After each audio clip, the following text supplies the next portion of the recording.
How's it going, everyone? As always, my name is Jimmy Champagne. This is PSReady, my channel all about PlayStation. I am in heaven right now because it is so warm outside, finally here in Michigan. I've been sitting in my backyard editing. It's been great. I hope if the weather's nice where you're at least enjoying it a little bit between Oblivion and everything else. But yeah, in today's video, we have 3 topics to cover, starting out with a new PS5 update that not only brings back the themes that we've been waiting for, but also adds in some cool features. Then we got to talk about how one of PC's worst issues has now entered the realm of PS5. And finally, Ghost of Yotei got its release date. It's not July, and it makes me worry about GTA 6 being delayed. But yeah, let's jump into this first news story here, which is we got a new PS5 update. They are rapidly rolling these things out day after day, week after week. They're just putting new updates out all the time. The marquee feature that this brought along with it is, of course, the return of themes. So if you want your PS5 to work like a PS1, 2, 3, or 4, they're going to give you that option. You just go into the settings, go to display, and then you can change the theme.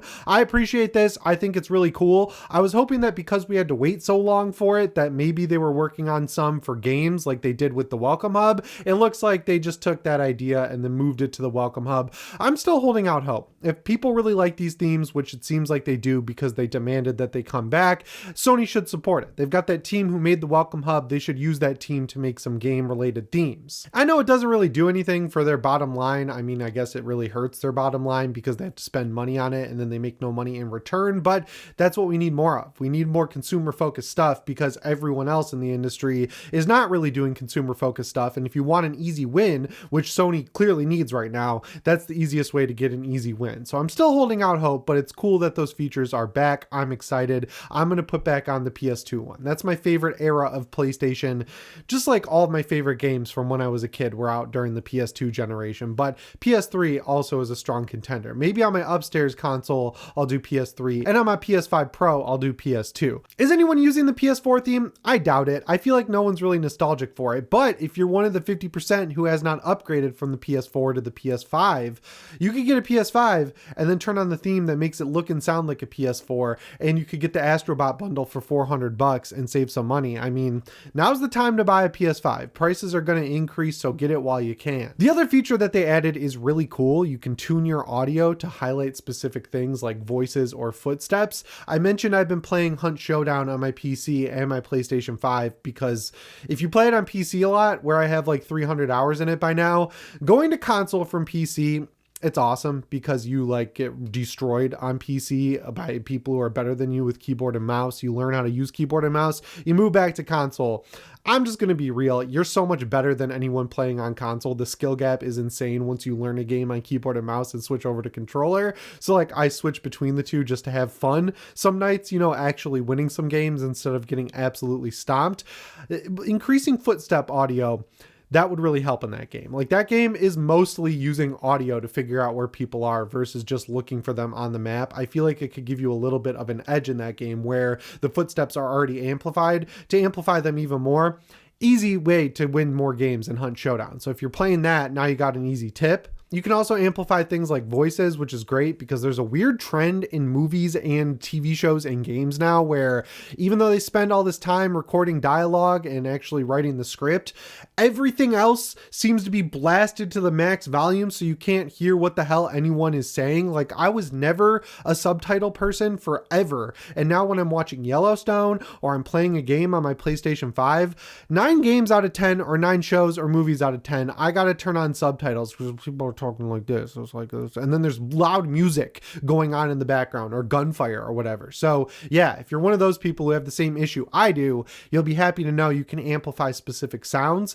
That's something that's kind of underrated on the PlayStation 5, the level at which they kind of like work in the sound aspect of it. Like 3D audio is excellent. I love it. It really stands out when I move from PC back to console and I'm using my Pulse Elite headphones. Hearing the surround sound virtually done is still like black magic to me. It's crazy that you can get that level of fidelity out of stereo sound with your headphones. I know the controller speaker is like a touchy subject for people. Some people love it, some people hate it. I thought it was really cool, like in The Last of Us, when you shake the controller to turn on your flashlight, hearing the battery sound in the controller speaker is cool, and they increased the quality of the speaker in the controller for the PS5 so it sounds even better. Like it really does sound like sometimes you're doing it right in front of you. I would never use it for voice chat because Like, I don't want that blasted at me, but sometimes when I plug in my DualSense Edge to my PC, it defaults to that controller's mic and speaker. And then I'm like, what the hell is going on in Discord? And I hear my friends coming through the controller. And I'm honestly impressed at how good that controller sound is. So yeah,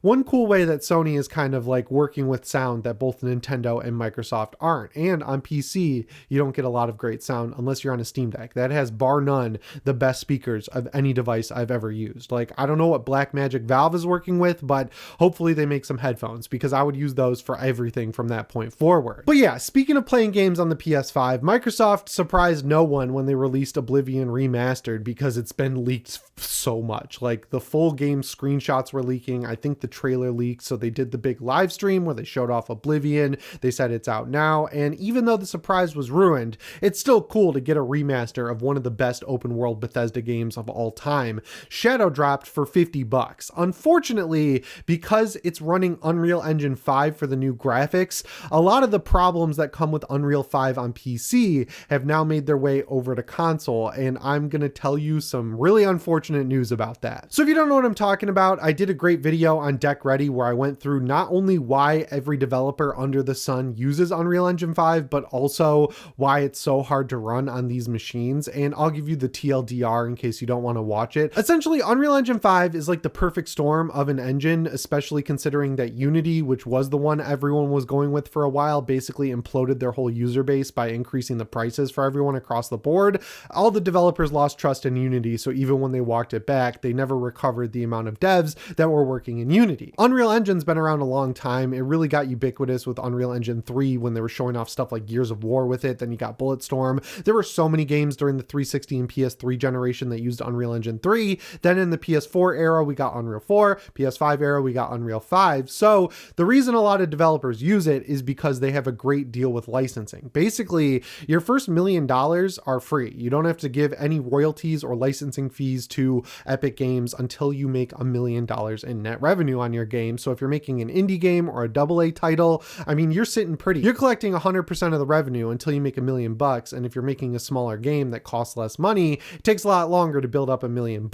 Another reason a lot of the big publishers use Unreal Engine 5 is because it's so ubiquitous, which means if they need to hire hundreds of people to work on their game, they don't have to train people if they already are trained in Unreal Engine 5. And because that's the most widely used engine, they can find people to work on their game a lot easier. And with the layoff situation where developers will ship their game, I was going to say finish their game, but they don't finish their games lately. They ship their game, then they lay a bunch of people off. Then it's easy to find people who can work on that engine. And then on top of that, it just looks really good. It can provide great graphics. It's got baked in ray tracing with nanite and lumen and everything like that. The textures look great. I mean, if you want a really next gen looking game, you're going to go with Unreal Engine 5, but there are a lot of problems with it, which are mainly stemmed from it being incredibly hard to run. It's hard on your GPU, but it's also hard on your CPU. So if your CPU gets maxed out, your GPU is not going to be fully utilized. And that's why when you see Unreal Engine 5 games on PS5 or PS5 Pro even, they're running internally at super low resolution, super low settings, and then upscaling from there, because Epic's always been a generation ahead with their tech. Like Unreal 3 was hard to run on the Xbox 360. Then when Unreal 3 was easy to run on the PS4, they come out with Unreal 4. Unreal 4 becomes easy to run on the PS5. They come out with Unreal 5 and push everyone to that. So it's just a cycle that repeats over and over again. I guarantee when the PS6 comes out, instead of just working with Unreal 5, they're going to convince developers to work with Unreal 6, and the cycle will continue to repeat. The most major issue outside of games being really hard to run is stuttering. So this is a major problem still in Silent Hill 2, where when you move between different parts of the map, you see a stutter. On PC, it's a 1 second hard stutter, and the length of that stutter is determined by how strong your CPU is. On a console, it can be smoothed out, but the length of time that the stutter lasts is a lot longer, so it's like multiple frames.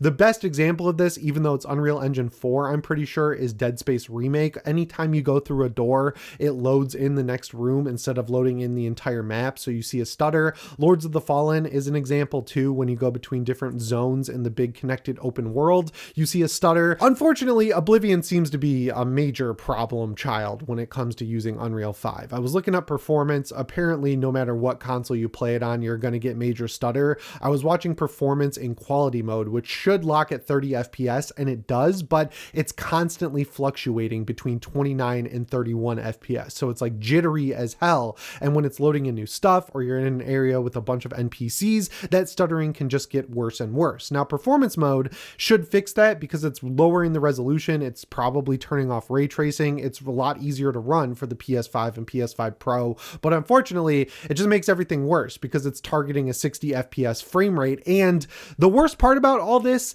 is the developers can't do anything. I hammer developers for not finishing their games all the time, but this is a case where it's Epic Games' fault. And I was looking into why it is that they've never fixed this because it's been a problem for over 5 years now. The reason is they're not really just targeting games anymore. If you didn't hear about that big screen that they started using on The Mandalorian, the volume, all of the background rendering that's done, like the different environments that they make for the big screen to show, are made in Unreal Engine 5. So all of these great sweetheart deals that developers get probably don't apply on TV shows, so they can get a huge chunk of cash to make a static image or a collection of static images that are different locations from whatever planet the Mandalorian goes to, and it's a lot easier for them to do that. So they're focusing on stuff like that. And other movies and TV shows like The Last of Us and The Batman use the volume as well. So they're just spread too thin. They're making Fortnite, they're publishing other games like Rocket League, they're trying to make Unreal Engine 5 the new go-to asset creator for TV shows and movies, and then games suffer for that. So we just gotta wait for Unreal to get their shit together and figure it out. So basically, if you're one of the few people who are waiting to play Oblivion until it is actually fixed and runs correctly on the PS5 and PS5 Pro, I wouldn't wait. I don't think they're going to fix it because if you look at every other game that has these issues still remain. They did some good work fixing up Jedi Survivor, but it still stutters. Jedi Fallen Order still has pop-in. Dead Space still stutters. And the most recent example, Silent Hill 2, unfortunately still stutters like crazy, no matter if you're in quality mode or performance mode, and the PS5 Pro version still has graphical issues. If this bothers you, you could be happy to know that it's a problem on every device now. So no matter where you play this game, you're going to run into issues, and you can be happy to know that your console is running this game better than even PC. So that's a silver lining, I guess. But yeah, I really hope they can figure out how to fix Unreal Engine 5. But if they patch it, then all these games are going to have their developers go back and upgrade the engine to the new patch, which I doubt the vast majority of them are going to do because they want to work on their next game. I just think this is a problem that's going to continue going forward because so many games are using Unreal Engine 5. But I wanted to explain why performance is so bad and unfortunately why it probably won't be fixed anytime soon. But speaking of open world games that'll probably run a lot better than Unreal Engine 5 games, let's talk about Ghost of Yotei. So Sony kind of did a weird move. They just threw out a trailer in a PlayStation blog post and said, yup, this game's coming out on October 2nd. They gave some new story details. Basically, your character in the game is hunting down the Yotei 6 who burned down her village and killed her family. Seems pretty cool. Still wish you were playing as Jin Sakai, but it seems like a great setup for the game, and graphically it looks awesome. They showed some beautiful fall foliage in Japan, and I like that this game is kind of Western themed, not like Western the part of the world, but like Western movie themed. It seems like it has that kind of vibe. And if you look at samurai movies from the time that Westerns were big, they're basically influenced by each other, so that makes a lot of sense. But the fact that this is coming out on October 2nd basically leads me to believe that GTA 6 is going to be delayed. Like, I know Rockstar hasn't really given any hints. They've just said 2025, but if anyone knows when the game's coming out, it's Sony because they have the marquee console for the game. So if they feel comfortable enough to release a first-party game like Ghost of Yotei, which is very similar to GTA in terms of what style of game it is, they probably know it's going to get delayed. So unfortunately, I think that GTA 6 is probably going to be a 2026 game. But of course, the silver lining is if it doesn't come out later this year, we're going to have Ghost of Yotei right at the beginning of October. Unfortunately, I'm going to have a tough decision because I reserve October to watch horror movies and play horror games every day of the month because Halloween's my favorite thing in the world. But regardless, I'm excited. I think this game looks really good. Let me know if you're going to pre-order the collector's edition, which comes with the mask from the game that looks pretty cool, down in the comments below. Anyway, guys, that's all I've got for you in this one. As always, my name is Jimmy Champagne. I'll see you in the next one. Thanks for watching and shape on.